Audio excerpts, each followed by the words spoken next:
Hey guys, what's going on? My name is Ryan, and I play chess and put my videos on YouTube here. Today I've got a great win, one that I'm very happy with, against Energy Guy. He's nearly the highest rated player I've ever beat and or played against. He's almost a 1600 level player, and I like this game a lot because it reminded me of Grandmaster games in that they always play, there's a ton of moves involved. This game had 60 moves, which is about 30 moves higher than what I'm used to.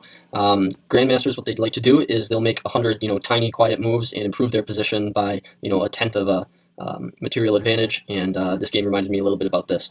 I think at the end he had 7 seconds left on his clock, and I had 1 minute left. Anyways, here we go. Let's go over to the chess analysis, and we'll play here, and you can see who had the advantage at what point in the game. So I'll start off Queen's Pawn game d4, I met it with d5, brought his bishop out. This is the Mason attack. I used to play it quite a bit, so I'm sort of familiar with the lines. And I immediately want to get rid of this bishop here because he's on an important diagonal, and he goes ahead and trades. I bring my queen out. I connect my knights. I stop anything from his queen side because this bishop over here could easily pin my knight, and that'd be kind of annoying.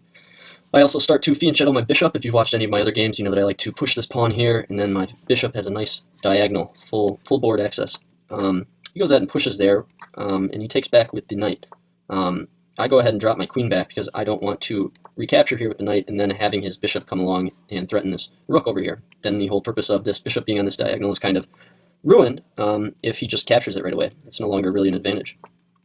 So I drop my queen back, he castles, I fianchetto, he protects, and I castle. So it's a completely even game at this point, and I bring my rook here. Now it's on a nice open file. He drops his knight. He can go there now. He gets an escape square going. I bring my knight to a good-looking position. And I take. See how even a game it is right here? It's still, almost identical. I bring my king back down simply because it doesn't need to be there. I exchange off the knights, and now we're getting into a heavy piece endgame. Heavy piece endgames are endgames that only involve queens and rooks. He goes ahead and tries to trade that bishop, and it allows me to develop my other rook. He takes there, and I take right here. Perhaps my best move would be to just exchange this, because if he wanted to now, he could sacrifice the queen for 2 rooks, which, a queen versus 2 rooks, I've had videos on that before. I almost prefer the endgame. Anyways, so he decides to get it out of the way, which I like. I take here with the queen. There's no point in exchanging here. I should just, take the queen when I am able, or take the bishop. Protect my rook, and he comes down here with a check. And wins a pawn there, and this is where all of the incremental little teeny moves come into play. It is completely even materially, but my rook is more active than his. So I'm threatening taking this pawn on this right here, and this rook is going to be stuck here for the rest of the game defending this pawn. So at this point, it is basically 2 pieces versus his queen. So next move is I bring this pawn right here. He threatens my queen. I simply move it over. He takes that pawn. I take that pawn. And he brings his queen over here. And I have a double attack on this pawn now. He pushes it. I move it down, and I'm threatening to take this pawn right now because of the pin against his king.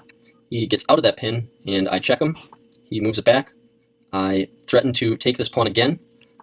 Notice how my queen has only moved right there, but now I come and reclaim this one piece. Moves his queen out of the way. And I just maintain this pressure on that pawn. I gain some space, moves the queen out of harm's way. I close off this flight square if he ever chooses to come over there, and he delivers another check. I move my king here, and what happens in the next couple moves is a great king walk up the board to queen a pawn. So I go ahead and threaten this pawn a 3rd time. Obviously he cannot recapture here because he's pinned to this rook. He moves his queen right here and threatens my rook. I simply just get it out of harm's way. He moves right there, and I prepare the attack. I come in here with check. Notice how I couldn't get to this checking point. That's the purpose of this square right here. And check him again. He cannot take here, or else I've got a nice, or else I win the rook basically. For example, if he took here, I'd come down here with check, and then either he would move his rook down here, and I'd win a pawn and soon the game, or basically just can't take it. So he moves his king out of the way. And I move my rook here to prepare to potentially queen this pawn. He checks me, I move up 1 with my king, and this is where the king walk starts to become important. And he resigned at this point. He cannot take this pawn, he cannot take my rook, or else I'll get queen.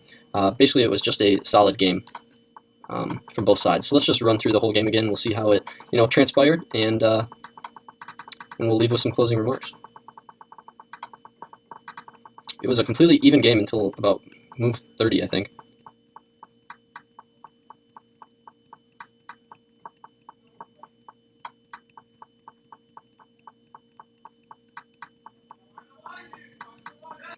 That was the first piece I won. Still totally even game.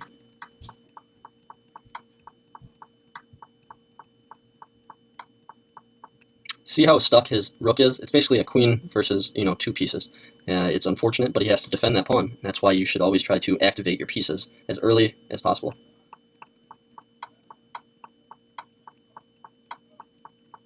Alright guys, there it is. I hope you learned something from this game, and I wish you the best of luck in your chess games. Thanks for watching. Bye-bye.